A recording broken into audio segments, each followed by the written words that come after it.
Welcome to Numerix Video Blog. I am your host, Jim Jockel. I'm here with Vice President of the Client Solutions Group, Udi Sella. Udi, how are you? I'm good, thank you, Jim. Well, thank you for joining. I want to talk about a report that came out this week from Kevin McParland of Greenwich Associates, one of the analyst firms. And the report was titled, Corporate End Users Unfazed by Derivative Reforms. And this was based on a survey of just about 400 corporate treasurers who utilize interest rate derivatives. So the question I want to ask you, Udi, is this surprising?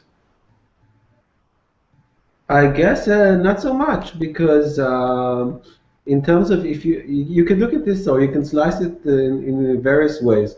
So starting with, I think it has to do first of all with relationships. So if we look, for instance, I think the focus of the article was on interest rate swaps, where normally the market is very liquid. So one can expect a pretty tight bid-ask spreads. So if I already have my relationship with the bank and I get the research and everything is processed and the bank already has its software on my desktop, so what would be my motivation to change and shop around? Basically, in his article, Kevin Portland was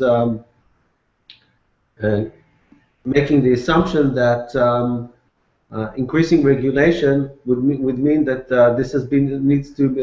the cost of the regulation to be implied in the assets that are transferred to clients, right? And I would suspect the banks would have a similar cost. So I don't know how it makes it.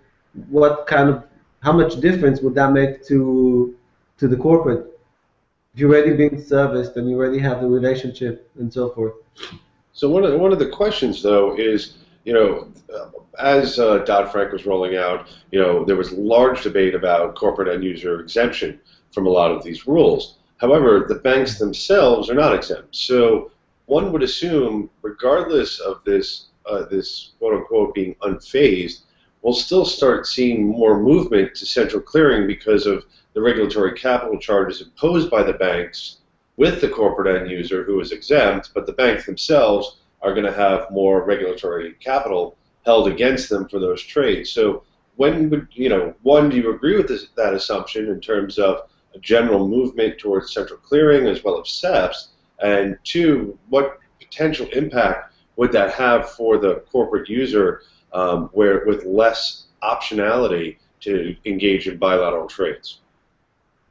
Well, I think that in the regulators, really we're targeting the banks rather than the corporates, and hence also the exemption of corporates at this stage, at least, because the main fear was the risk concentration, right?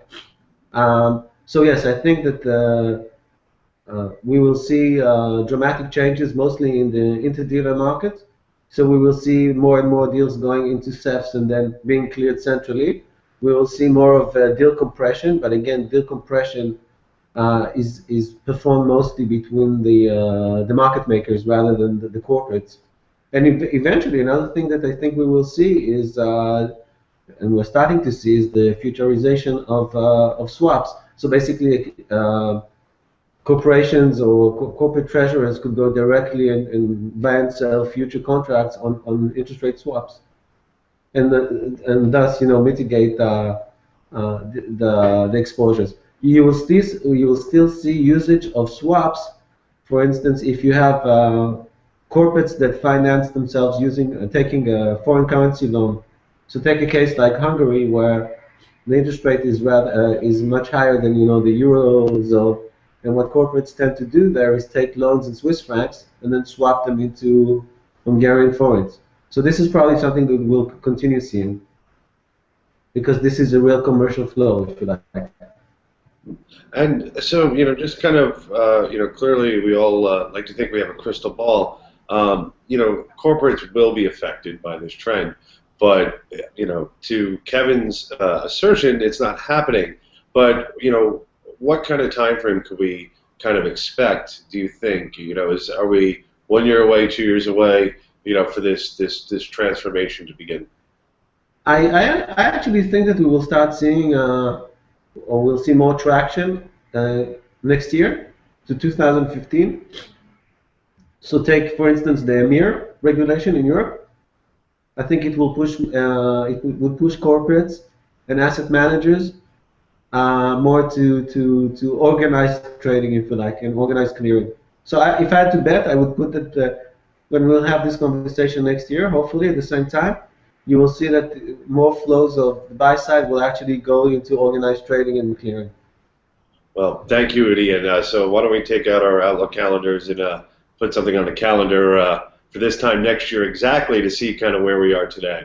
So again, the report is Corporate End Users Unfazed by Derivatives Reform by Kevin McPartland at Greenwich Associates. Summary came out on Monday, June 16th. So it's an interesting read and something that Udi and I have continued to talk about, and we'll continue to talk about again.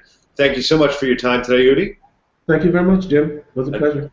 And of course, we want to talk about the things you want to talk about, so follow us along at NX Analytics on Twitter, as well as our LinkedIn group for Numerix, as well as our users for the new unit of Numerix to stay on top of all the information that we bring to the marketplace. And again, we want to hear from you and continue to talk about the things you want to talk about. We'll talk to you next time. Thank you.